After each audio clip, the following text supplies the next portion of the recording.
Sir पहले meeting, उसके बाद इनको गिरफ्तार कर लिया गया, फिर सारा शंभू और खनौरी साफ हो गया। क्या रिएक्शन, फिर क्या देगा? देखो, ऐसे है कि इसका नाम मान है, काम इसके सारे बेईमानों वाले, तो इससे यही एक्सपेक्टेड था। और ये आप जो बात ऐसी है, ये लोगों को इस्तेमाल करने में मशहूर है। सबसे बड़ी सपोर्ट अगर ये पावर में आए हैं तो किसानी से मिली और खेत मजदूरों से मिली।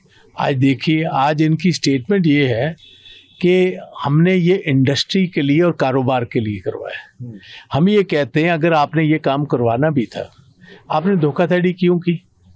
आपने एक तरफ तो उनको बातचीत के लिए बुला लिया और फिर डिटेन करवा दिया, और दूसरी तरफ पुलिस फोर्सेस भेजी और इनको वहाँ से खदेड़ दिया गया। और अगर आप क्लोजली वॉच करो, जो मेरा पहले का कहना है कि बीजेपी और आप एक सिक्के के दो पहलू। और उसी टाइम आज देखिए, आज हरियाणा की गवर्नमेंट जो है बीजेपी की, वहाँ उन्होंने बॉर्डर खोलना शुरू कर दिया।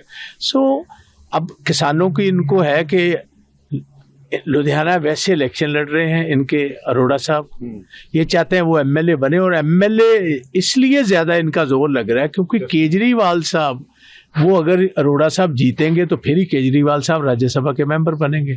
तो ये विपासना का तो बहाना ही, विपासना के लिए नहीं आए, इनकी अपनी जो बेसिकली ताकत के बिना केजरीवाल रह नहीं सकता है, ये पैराफर्नीलिया के बिना केजरीवाल साहब रह नहीं सकते।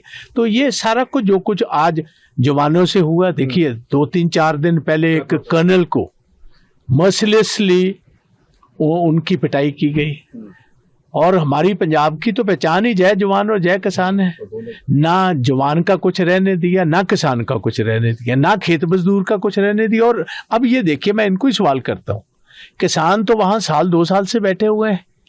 पहले तो आप ही ने प्रेरित किया किसानों को कि बॉर्डर पर बैठे। अब जब सोचा कि अब इनकी जरूरत नहीं, इंडस्ट्री वालों की, व्यापार वालों की वोट की जरूरत है, इनको खदेड़ दिया।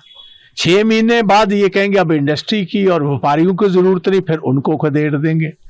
सरकारी मुलाजमों से भी यही किया, हमारी बहनें, औरतें, बच्चियों से भी यही किया। वादा खिलाफी एक पहचान बन चुकी इस जमात की कि वादा करना और वादा खिलाफी करनी। इसीलिए हम कह रहे हैं नाम इसका मान है, काम इसके सारे बेईमानों वाले। अब पीठ में छुरा इसने किसानों को एक तो बगल लिया और पीछे से छुरा मार। आपने ट्वीट भी आज ऐसा ही। हाँ। तो कल है सर, पहला दिन है, तो घेरा जाएगा इस इशू को लेकर 100% ऑपोजिट इशू ही। पंजाब में एक इशू थोड़ा भाई, कोई वादा पूरा किया हो तो है। लॉ एंड ऑर्डर की सिचुएशन, गैंगस्टर्स की सिचुएशन, ड्रग माफिया की situation, corruption at the highest levels in the CMO, ministers, MLAs, दोनों हाथ से पंजाब को लूटने को लगे हुए हैं। कोई इनको खौफ नहीं है, कोई इनको पंजाब से कोई थोड़ा सा भी सहानुभूति नहीं। तो कल घेरा जाएगा इनको पूरी तरह? हमेशा ही घेरते हैं, कल फिर घेरेंगे। Thank you. न्यूज नेशन अब व्हाट्सएप पर खबरों की ताजा अपडेट के लिए न्यूज नेशन के इस क्यूआर कोड को स्कैन करें।